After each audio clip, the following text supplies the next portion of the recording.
Hey everyone, thanks for watching my YouTube channel. You know, a lot of my friends know that I'm a Star Wars fan.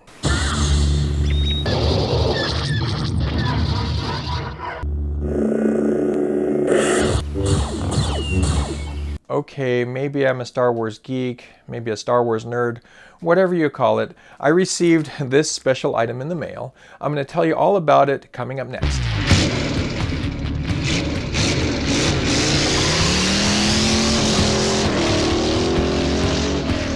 Thanks for sticking around. My name is Sugano and you're watching Sugano Pro. You know, Star Wars came out in 1977. I was 7 years old. I saw it in a drive-in theater and it blew me away. I thought it was the greatest thing. And the thing that really caught my attention were the Stormtroopers. I couldn't get enough of the Stormtroopers. I remember writing to Santa asking for 100 Stormtrooper action figures when the action figures came out because, you know, there were a lot of Stormtroopers. Well, of course, I wanted to be a Stormtrooper as well. And look at this. I have the original costume from probably 1978.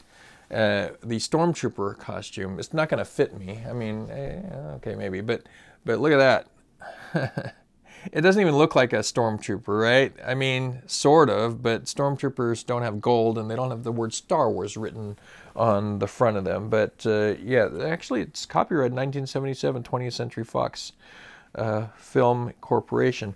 So yeah, but it's a onesie essentially with a tie in the back for the neck, and I don't have the mask, unfortunately. The mask fell apart. It's kind of like that plastic that they use for soft drink lids in fast food chains, and yeah, it was flimsy. It fell apart, and I remember just wearing it, and it would fog up, and you could feel the condensation building up in the inside. It had a little slit in the mouth area so you could, you know, possibly breathe, and it looked awful too. The eye hole cutouts and everything, but you know what? That was the closest thing I could get to becoming an actual Stormtrooper. And now that I look at it still, you know, it's like the Stormtroopers didn't have this design on their neck. I mean, it was just all wrong. But for the time, that's what we loved and that's what we lived for. And so I guess being a Stormtrooper was kind of in my blood from a young age. So fast forward to about maybe 10 years ago, maybe longer, I don't know. Anyway, I met some people, and I was actually at a function at my son's elementary school, and there was a Stormtrooper and a couple of Stormtroopers and a Darth Vader, and we got to take pictures with them, and I saw a sign that said Neon City Garrison, and I thought, what the heck is that? And I didn't really do anything at the time, but I just noticed their costumes. They were very elaborate, nice Stormtrooper costumes, a nice Darth Vader costume, looked very movie accurate and authentic. All right, let me pause for just a second here. Normally I don't refer to people by name in my videos unless I've talked to them and they know about it, but in this particular case, I shot this video a day before I found out that a friend of mine passed away. His name is Damien Metz, and Damien is responsible for starting the Neon City Garrison back in the 90s, and that was probably him standing next to me as Darth Vader at my son's school. I didn't know him back then.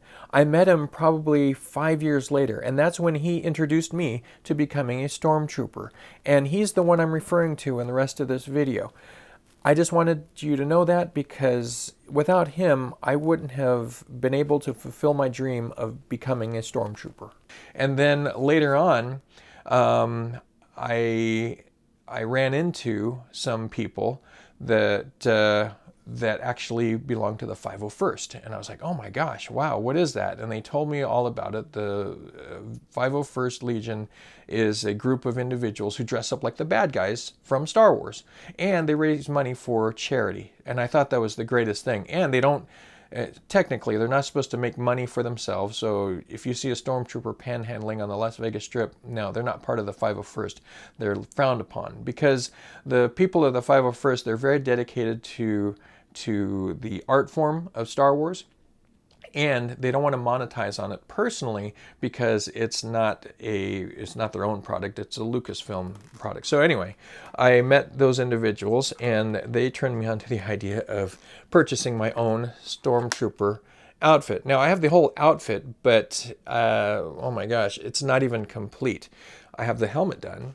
And interestingly enough, I do have some autographs inside the helmet. I have Weird Al Yankovic because I performed on stage as a Stormtrooper when he sang the spoof of American Pie.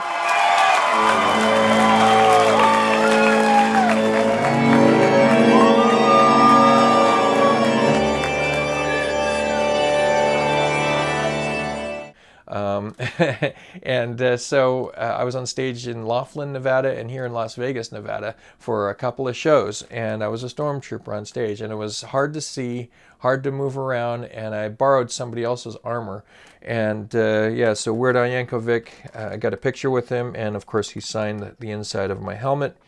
And then I also have the autograph of Peter Mayhew before he passed away.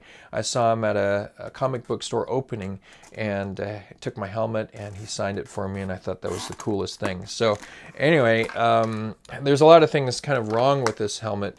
There's it didn't fit together perfectly when I put it together, and so these on the sides are supposed to be more flush, and they're supposed to fit kind of in the little seal down here, but they don't. And there's just some little imperfections, I would say. And one of the things that I had problems with is being able to see. And what would happen is my face would be right up against this part. And so my eyes are like right here, and they kind of hit toward the center. So you have that big space in the middle, making it hard to really see. And then, of course, they would fog up because my face was so close, kind of, you know, going back to the days of that little plastic mask that I had as a kid. So a part of the problem was the little headliner that goes inside. And it's much like a hard hat headliner. And it kind of, I guess it kind of protects your head, and it keeps the helmet on securely. Except the problem was when I put it in, and you have to glue it in and everything, so it's kind of permanent, except for the snaps, you can remove it. But it was too far forward, and that's what the problem was. And so I thought, well, I can't really re-glue all the stuff back in, so I took this part out, and I ordered myself these pads, these helmet pads off of Amazon. So they are the Universal Airsoft Helmet EVA Foam Black pads, and they came in the mail, and I'm really excited to install them. So we can look inside the helmet now, and we see there's the brackets where the hard hat liner used to be, and of course I have a little fan in there. It doesn't really do a whole heck of a lot. And I have my microphone that's in there so that it can hook up to my little speaker box. I would like to replace that eventually, because they do have sound kits where you can get little speakers. They call them Hovi tips or HOVI tips. I don't know if that's the correct term, but anyway, they have these little tips that are actually speakers. And you can buy that. I know, very geeky, right? But it's well over $200. And it has the little click sound that the Stormtroopers had. So every time they spoke, you heard that little radio sound. And that's built into the little sound system that you can install for the helmets. And I'd love to get that, just because it just sounds more authentic, and who knows, right? If I ever get the rest of the armor done. And part of the problem is, see, I am not in the best shape to wear a Stormtrooper outfit, and I'd like to be a little bit thinner, because nothing looks worse than a heavy Stormtrooper. I mean, nothing against the people that do. Hey, you know what? It's a fun thing, but when you see a wide Stormtrooper, it just doesn't look right. And plus, I'm short, so a short, fat Stormtrooper just. So anyway, I would like to eventually finish my costume, but maybe I need to exercise more and eat a little less so I can do that, maybe grow a few inches. Anyway, we're going to talk about these pads. So I got these pads, and they're about, well, just under 20 bucks. And they're very nice and soft. And there's different sizes. And we can lay them out inside the helmet. And then it also has these sticky pieces that you would put inside, and then you can it looks like Velcro. And so then these would stick like a Velcro, like normal Velcro would, hook and latch, and then you would stick it inside the helmet, and hopefully after I put this all in, the helmet will fit nicer and my face won't be so close to the actual face of the Stormtrooper helmet. You know, Star Wars for me, it was all about the Stormtroopers, and the bad guys were always the cool ones, you know. I like the heroes and everything, but it was the bad guys, Darth Vader, and just, they just look so awesome. So yeah, I absolutely fell in love with Star Wars as a kid. And back then, you couldn't watch it as many times as you can today, you know, streaming and Blu-ray and all that such. But back then, you watched it once, and it was so memorable to see in the theater for the very first time.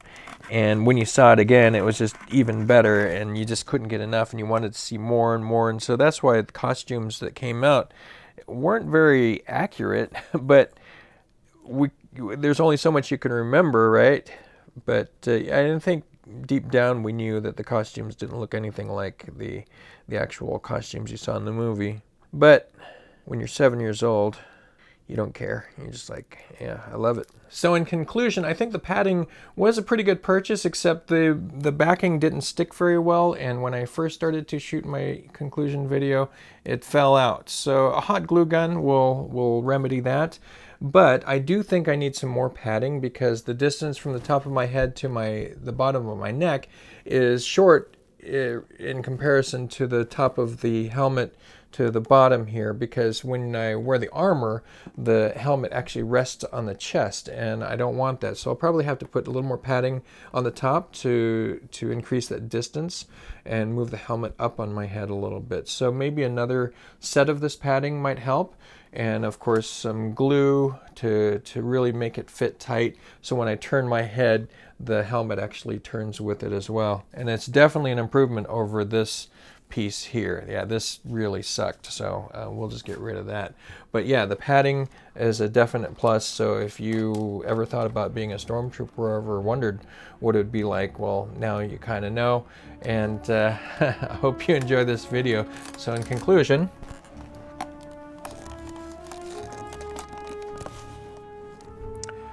may the Force be with you, Rebel Scum. Give me a thumbs up. I'd love to hear your comments, and click that subscribe button.